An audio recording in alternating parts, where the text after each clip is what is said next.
Hey, welcome back. Today we're talking about active recovery. I'm working on my video editing skills too to enhance the user experience, so you're welcome. So let's define it first. Like, what is active recovery? What does that mean?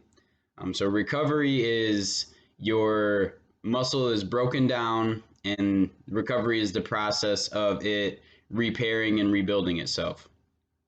So when you exercise, your muscle, your tissue starts to break down, and the reason it does that is because when it repairs itself, it's going to come back stronger. At least that's the goal. So active recovery plays a role, a very important role if you're someone who wants to get fit fast or improve your ability to get results quicker. Active recovery is essentially speeding up the recovery process.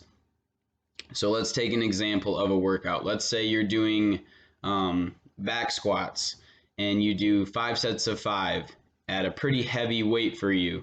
You're going to feel your quads and your glutes and maybe some other muscles will be really sore within a day or two.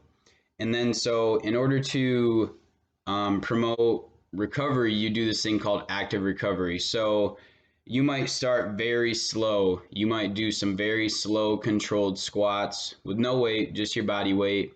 You might do some dynamic stretching, maybe like some high knees, some butt kickers. You're doing something slow to start, and eventually you'll build into a little bit more dynamic movement, like some lunges, maybe even some jumping lunges. You're taking that muscle and those joints associated with that soreness, you're taking them through the range of motion. So the worst thing you could do if you had really sore legs is to just sit down all day. You're not promoting anything to move around. It's just going to pool and sit there. So active recovery is you're generating that blood flow, and it's almost like an oil change for your body. So as opposed to just sitting there and letting that stuff sit and fester, you're now promoting new blood, and it's taking the bad stuff out and putting new good things in, and you're getting that muscle to stretch out a little again. Because when you're sore, you typically feel really tight, and you want to get that muscle to go back to that normal elastic state. So again, active recovery, you're starting slow, do something pretty easy. It's going to be a little painful as you do that first squat, or if your chest is really sore and you do that first like arms open stretch. As you start to get a little warmer, you're going to be able to take that muscle through the range of motion and the joints around it, and you should start to feel it loosen up.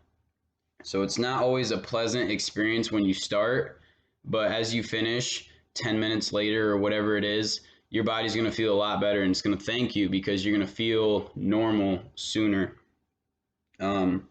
So when you're thinking active recovery, think about stimulating that tissue, taking it through the range of motion, and just getting blood flow to that area.